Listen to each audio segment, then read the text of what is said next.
नमस्कार, स्वराज एक्सप्रेस के खास कार्यक्रम सदा सौभाग्यवती भव में आपका स्वागत है और मैं हूं आपके साथ कृतिका मिश्रा। जैसा कि आप सभी जानते हैं, माना जाता है कि करवा चौथ का ये व्रत सुहागिन स्त्रियों को अखंड सौभाग्य देने वाला होता है। करवा चौथ के दिन सुहागिनें अखंड सौभाग्य की कामना करती हैं और इस दिन करवे यानी मिट्टी के कलश में जल भरकर कथा सुनी जाती है। महिलाएं सुबह सूर्योदय से लेकर चंद्रोदय तक निर्जला व्रत रखती हैं और चंद्र दर्शन के बाद ही व्रत खोलती हैं।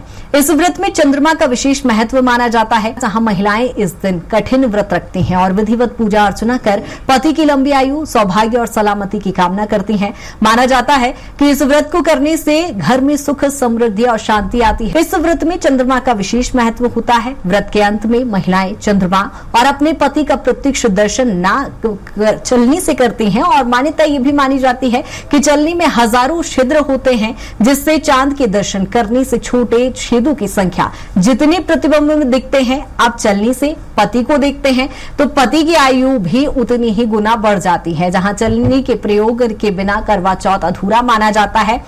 और जिस तरह से करवा चौथ के महत्व को लेकर हम बात करेंगे और विस्तृत चर्चा करेंगे, उसके लिए हमारे साथ धर्माचार्य सोमेश परसाई जी जुड़े हुए हैं। उन्हीं से जानेंगे कि आखिर इस व्रत का और क्या कुछ महत्व होता है और क्या कुछ इसकी पौराणिक कथाएं हैं। आचार्य जी, पहले तो आपका बहुत स्वागत है स्वराज एक्सप्रेस में। धन्यवाद सत्विका जी, बहुत बहुत धन्यवाद। आचार्य जी, जिस तरह से हम देख रहे हैं करवा चौथ का व्रत है और ऐसे में महिलाएं जहां सौभाग्य के लिए, अखंड सौभाग्य के लिए जो तमाम व्रत पूजा अर्चना करती हैं, उसका महत्व क्या है? सबसे पहले तो वही जानना चाहेंगे। देखिए कृतिका जी, ये परम सौभाग्य है और इस कार्यक्रम की उद्घोषिता भी कृतिका है। और इस कार्यक्रम का जो कार्तिक कृष्ण पक्ष का जो तृतीया ग्रहण चतुर्थी तिथि है, उसका नक्षत्र भी कृतिका ही जी। तो कृतिका नक्षत्र, कृतिका का पूछना संयोग। अब रहा सवाल मूल रूप से सौभाग्यवती रहने का कारण, भाग्य 100 गुना हो जाए, ये भी एक तरह का निरूपण है। अब 100 गुना कैसे हो जाए? क्योंकि स्त्री जो है वो कभी खुद के लिए नहीं जिए। जबकि उसका जन्म होता है तो पिता के लिए, पति के लिए, भाई के लिए, समाज के लिए वह जीती है। इसलिए उसके लिए जननी शब्द भी उपयोग किया है। इसलिए वो व्रत इसलिए रखती है कि मेरी संतान, मेरा पुत्र, मेरा पति, मेरा पिता, मेरा समाज सब उत्तम रहे। तो व्रत का अर्थ है नियम वह क्या लेती है। बिल्कुल। तो व्रत का अर्थ है नियम लेना और नियम वह क्या लेती है। और चूंकि चंद्रमा जो है, चूंकि उसका कारक और करण जो है, कारण उसका मूल नक्षत्र रोहिणी उच्च चंद्रमा पे आ जाता है। तो कृतिका के प्रथम चरण के बाद में उच्च का चंद्रमा आ जाता है। तो द्वितीय दशम राशि में उच्च का माना गया है। जब उच्च का चंद्रमा चंद्रपति पर आने पर अपनी सर्वोत्कृष्ट जो है सब कुछ दे देता है। कारण उसका ये भी है कि शरतकाले महापूजा क्रियते याच वार्षिकी। शरत काल इस समय माना गया है। तो शरत काल का अर्थ यह है कि इस समय जिस प्रकार से समुद्र मंथन हुआ था, तो चंद्रदेव ने अमृत ग्रहण किया था। तो जब अमृत ग्रहण किया तो अमृत की बिंदु पूरी तरह से चंद्रमा में व्याप्त है। और एक साइंटिफिक रीजन इसका ये भी है कि पृथ्वी के सबसे नजदीक, जब पृथ्वी के सबसे नजदीक है और देवियां उस चंद्रमा को निहारती हैं और 7:58 के पूर्व से वह देखने लगती कि आज चंद्रोदय होगा, तो उनके देखने मात्र से उनकी किरणें जो सौभाग्य की कामना से, चाह से आ रही हैं, तो उसकी चाह में राह मिल जाती है। तो यम यम चिंतते कामम तम तम प्राप्नोति निश्चितम। जिस कामना से व्रत करती है, वह कामना स्वयं पूरी करते हैं। ये तो मूल उसका मूल हुआ है। वस्तुतः चंद्रमा मन का भी कारक है और दक्ष प्रजापति के वो दामाद भी हैं। जितने भी नक्षत्र हैं और उन सब का स्वामी भी चंद्रमा ही है। इसलिए हर सवा 2 दिन में घटित होता रहता है जी। और शरत काल में पृथ्वी के नजदीक होने के कारण सबसे बड़ी बात यह है कि समाज को निरोगी काया वह देता है। क्योंकि यदि अच्छा मन रहेगा तो सब अच्छा होगा। तो इसलिए वेद में कहा है तन्मे मनः शिव संकल्पमस्तु। और तन्मे मनः ने मेरा मन शिवमय हो जाए, शिव ने कल्याण मस्तु हो जाए। तो कल्याण मस्तु कब होगा? जब पूरी जो है हमारा विचार पूरी तरह से पुष्ट होगा। उस मन का कारक चंद्रमा है। तो चंद्रमा जब हमारे मन के विकार को हटा करके पुष्ट करता है तो मन बलिष्ठ हो गया तो हम निरोगी काया होंगे, परिवार के लिए सोचेंगे, पति के लिए सोचेंगे, समाज के लिए, सबके सोचेंगे। तो निर्रूप से ये पुष्ट के लिए है, निरोगी की काया के लिए है, आयु को देती है तो फिर करता ही करते जाएंगे। बिल्कुल बिल्कुल, कहीं ना कहीं शांति के प्रतीक भी चांद को माना जाता है। लेकिन एक विडंबना देखी जाती है कि आखिर हमारी किस पौराणिक ग्रंथ में इसका वर्णन आता है, जहां सबसे पहले यदि हम इस व्रत को देखें तो किसने किया था, ये व्रत की परंपरा कहाँ से शुरू हुई? देखिए, इस परंपरा को जो है लीलावती और जो है विद्यावती आदि ने प्रारंभ किया था। इसका वामन पुराण में इसका वर्णन आता है और मूल रूप से यह कथानक तो है ही, लेकिन सार्वभौम जो विषय है इसको क्यों करना चाहिए, क्या इसका कारण है, किस लिए करना चाहिए, वह कथानक के साथ साथ एक मन की बात यह है कि वह पति की लंबी जो कामना है उसके बीच के विचार यह है, यदि उसके जीवन में पति है तो सब कुछ है। पति का अर्थ ये नहीं कि समय भरता भविष्यति, मतलब पति का अर्थ है कि वो भरता है, पोषक है। तो जो विवाह जिससे होता है तो वी का अर्थ विशेष, वहां का अर्थ वहन करना, तो विशेष रूप से वहन करे उसका नाम है विवाह। तो विवाह के बाद पति संज्ञा की गई है। तो पति किसको कहा है? जो हमारा स्वामी बन जाए। जो हमारा स्वामी है यदि वो सुखी रहेगा, यदि पुष्ट रहेगा तो परिवार सुखी रहेगा, समाज सुखी रहेगा। तो ये कथानक मूल रूप से है। और तो उसको करक में, इसका नाम तो करक है, करक से करना हो गया हो, और इसका चंद्रमा से इसको प्रतिबिंब देखा जाता है। इसके दल के पत्ते में जो है गणेश जी की, स्कंद की, कार्तिकेय, विष्णु, शिव शिवा की पूजन की जाती है और पूजन के बाद आह्वान करके पूजन किया जाता है।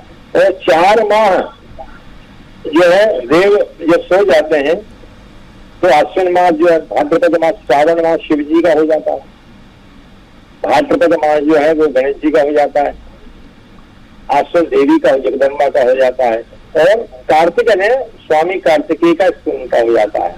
4 मास शिव परिवार के हो जाते हैं। जब शिव परिवार के पूरे परिवार हो जाते हैं तो स्कंद भगवान जाते जाते देव उठनी 11 बजे जाते हैं। इसके पहले कर्क चतुर्थी दिया जाती है, इसको करवा चौधरी कहते हैं। तो मूल सुबह का मूल कारण यह है, इस कथानक से बात सिद्ध होती है कि हम करवा में इस कलश इसलिए प्रतिबिंब माना गया है क्योंकि ये समुद्र मंथन से उत्पन्न हुआ है और समुद्र मंथन से ये चंद्रदेव उत्पन्न हुए। तो समुद्र मंथन का तर्कन करवा और चंद्रदेव दोनों ही शिव के समीप रहने वाले हैं। और करवा का पूजन का अर्थ कुंभ का पूजन है, अमृत का पूजन है। और धनवंतरी भगवान इसी कलश को लेकर के उत्पन्न हुए थे, इसलिए करवा चौथ है। अब वहां सवाल इसमें छलनी का जो प्रयोग किया जाता है, छलनी कथानक में भी आई जाती है। छलनी का इसलिए प्रयोग किया जाता है कि जितने स्वरूप हम भगवान चंद्रमा को देखेंगे तो चंद्रमा को देखने के बाद फिर अपने पति को देखेंगे तो वो उस तरह की आयु, उस तरह की समृद्धि, उस अकेला सौभाग्य नहीं है। इससे चंद्रमा जो है धन की भी व्यवस्था करता है, धन की वृद्धि भी करता है, मन को भी शांत करता है, इसलिए छलनी का उपयोग किया जाता है। और चंद्रोदय के समय जो व्यक्ति अर्घ देता है, और यदि हो सके तो छोटा सा भले चांदी का पात्र हो तो चांदी के पात्र से चंद्रमा को अर्घ देना चाहिए, थोड़ा दूध डाल करके खीर देना चाहिए, करना चाहिए, उनको अर्घ देना चाहिए। तो चंद्रमा श्वेत कारक है, श्वेत वस्तु उसके प्रिय है, उसको करने से लाभ मिलता है। उसमें वेद में भी वाक्य आता है, इमन देवा असतबद्धम सुबद्धम महते क्षत्राय महते जस्याय महते जान राजा येन्द्र शेन्द्रियाय इम ममुक्त पुत्र ममुक्त पुत्र मस्य विषय भूमि राजा सोमोस्मादम ब्राह्मणा गुण राजा। यह समस्त राजा बना देता है चंद्रमा, ब्राह्मणों का भी राजा, सबका राजा है। राजा का अर्थ यह है कि बुद्धि का कारक, बुद्धि का करण कारक, तो व्यवस्था का कारक चंद्रमा है, इसलिए करवा चौथ का प्रकार है। अब विषय उत्पन्न हो गया है कि अब हम ऐसा ना हो कि विषयांतर्गत हो जाए, हम तैयार में होने में लगे रहे, बहुत सज बन जाए, लेकिन हमारी बहुत पूजा छोटी हो जाए। खूब सजना चाहिए, खूब सजाना चाहिए, इसमें कोई कमी नहीं करें, लेकिन जिस तरह से सजे, जिस तरह से संवरे, उसी तरह से पूजा भी होना चाहिए। क्योंकि हम बहुत अच्छे तैयार, जब तैयार होते हैं ना, तो ये तैयार हमको भगवान को दिखाना है, अपने पति को दिखाना है। जब पति हमसे मोहित होगा, भगवान हमसे मोहित होंगे, तो निश्चित रूप से हमको लाभ होगा। तो व्रत का अर्थ है कि आप संकल्प आपका क्या है, आप पति की कामना तो कर रहे हैं, पति का संकल्प क्या लेना चाहते? वह संकल्प जो है आज के दिन करवा चौथ के दिन चंद्रदेव सहायक बनते हैं। चंद्रदेव क्यों सहायक बनते हैं? क्योंकि चंद्रमा भगवान शिव के साथ रहने वाला है, और चंद्रमा के साथ जहाँ शिव के साथ रहता है करवा चौथ के दिन, इसका अर्थ यह है कि भगवान शंकर ही आपकी मनोकामना पूर्ण करने वाले। चंद्रमा तो सामने है, जैसे द्वितीया का चंद्रमा आप देखते हैं, हे चंद्रोद्भासम सरपतिम पीयूष पात्रम महत् हस्ताद्वेन गगन सदृशमलम हास्यास्पदं कैर्युहं सूर्येन्द्रग्नि विलोचनम करद्गलै पाशाब्दसूत्रांकुशां भोजन द्रव्यतम अक्षयं पशुपतिं मृत्युंजयं संस्मरे। तो द्वितीया का चंद्रमा जहाँ पर है वहाँ भगवान शंकर है ही, इसलिए कहा गया है जहाँ भगवान द्वितीय चंद्रमा है वहाँ शंकर भगवान तो है ही, लेकिन इसलिए माध्यम उनका दर्शन हो रहा है चंद्रमा का, इसलिए शिव का दर्शन हो रहा है। इसलिए शरद काल में एक दिन छोड़ करके चतुर्थी का दिन जो है वो शिव के समीप, और शरद काल है, चंद्रमा पृथ्वी के अति नजदीक है, तो चंद्र जिस प्रकार के शरद पूर्णिमा पर खीर रखी जाती है ना, लोग रात भर खीर रखते तो अमृत माना जाता है, ठीक इसी प्रकार से चंद्रमा ज्योतिष की भाषा में पंचमी तिथि तक बलवान माना गया है। इसलिए बलवान मानने के कारण चतुर्थी तिथि पर करवा चौथ पर जो व्रत स्त्रियां देवियां करती हैं, सौभाग्य की वृद्धि होती है, मन की वृद्धि होती है, उसका संकल्प जो है प्रफुल्लित करता है, पति की आयु बढ़ाती। किंतु हम ये निवेदन जरूर करना चाहते हैं कि आज के दिन गुरु मंत्र जपना चाहिए और शिव का मंत्र जपना चाहिए, जो आपके इष्ट मंत्र है उसका जप करना चाहिए। व्रत का उपयोग आपको भगवान में लगाना चाहिए, तैयार होकर के ये सब व्यवस्था करेंगे तो जो आपका करवा चौथ का व्रत है वो सफलता देगा और कामना भी पूर्ण करेगा। तो ये व्रत एक तरह से हमारे ऋषियों ने जो बनाए गए हैं ऐसे साइंटिफिक भी है। आप समझ सकते हैं कृतिका जी कि 15 दिन खा रहे हैं और एक दिन हमको पेट को आराम मिल जाएगा, तो मशीन फिर धीरे से काम करने भी लगती है। बिल्कुल सोमेश जी, लेकिन जिस तरह से आपने चूंकि श्रृंगार का भी जिक्र किया है, पूजा पाठ का जिक्र किया है, यदि हम पर्टिकुलर इस व्रत की पूजन विधि के बारे में जाने तो क्या इसकी विशेष पूजन विधि है? देखिए, सबसे पहले तो पूजन विधि में यह है कि अपने गुरु का ध्यान करना चाहिए। गुरु का ध्यान करने के बाद में गणेश जी को प्रणाम करना चाहिए, आचमन होना चाहिए, पवित्र होना चाहिए। इसके बाद में अपने सिंचन, इसके बाद में दीप प्रज्वलित करना चाहिए। दीप प्रज्वलित करने के बाद में गणेश जी का नाम लेकर के संकल्प करना चाहिए। संकल्प ये करना चाहिए कि सुख शांति समृद्धि वृद्धि हेतवे, सौभाग्य वृद्धि हेतवे, तथा च कर्क चतुर्थी करवा चतुर्थी कर्क चतुर्थी व्रत पूजनम करिष्ये, ऐसा बोल कह करके संकल्प को छोड़ना चाहिए।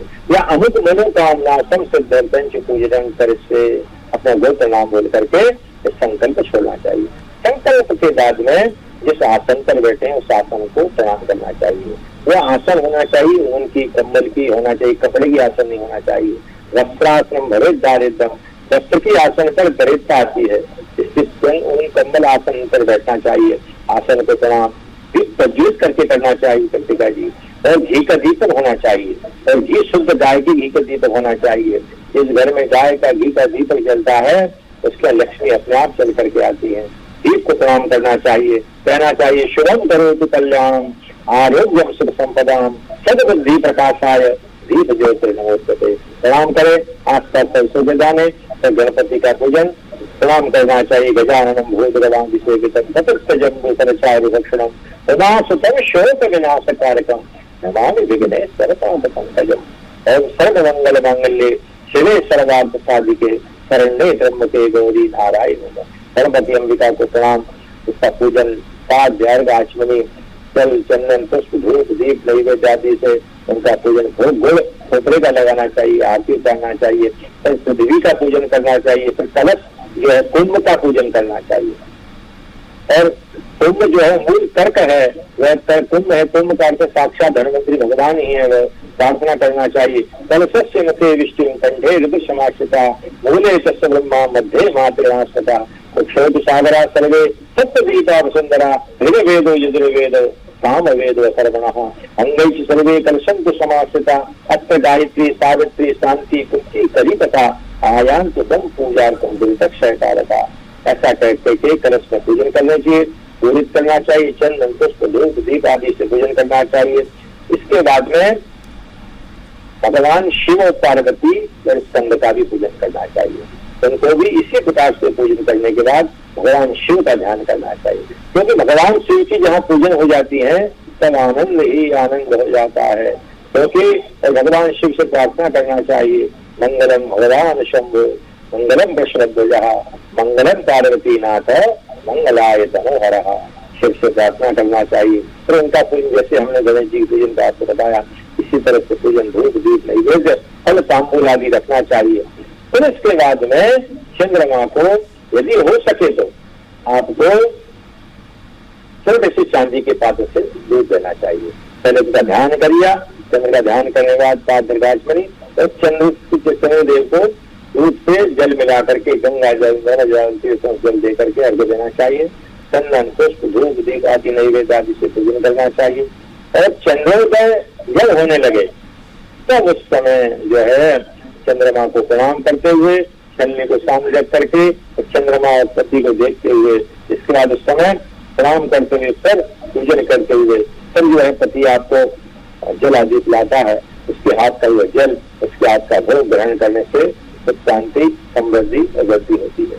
तो मूल रूप से पूजन किस लिए कराया जाता है? इसलिए कराया जाता है कि भाव यह है कि पति और पत्नी का जो रिश्ता है वह टूट है। वह ऐसी स्त्री है अपने पति की आयु की कामना कर रही है, तो वो चाहती है कि मेरा पति खूब जिए, निरोगी रहे, स्वस्थ रहे। संसार में ऐसा कौन सा देश है जो स्त्री कामना कर रही पति की? ये भारत देश ही है जो अपने पति की कामना करती है। आप वेस्टर्न कल्चर जाइए, ये व्रत कहीं नहीं मिलेगा। इसलिए हमारा व्रत, हमारी स्त्रियां, हमारी देवियां धन्य है जो पति की सुख शांति समृद्धि की कामना करती है। इसलिए यत्र प्रपूज्यन्ते रमन्ते तत्र देवता। जिस घर में नारी की वंदना होती है वह देश जो है घर स्वर्ग के समान माना गया है। इसलिए वे देवियां धन्य है जो बिल्कुल सज धज के तो तैयार होती हैं, ठीक ढंग से पूजन भी करती है। इसलिए ये व्रत ही नहीं, ये जीवन का संकल्प है, ये करने का संकल्प है, समाज को लगाने का संकल्प है। ये करवा चौथ नहीं, ये परिवार को बढ़ाने का संकल्प है।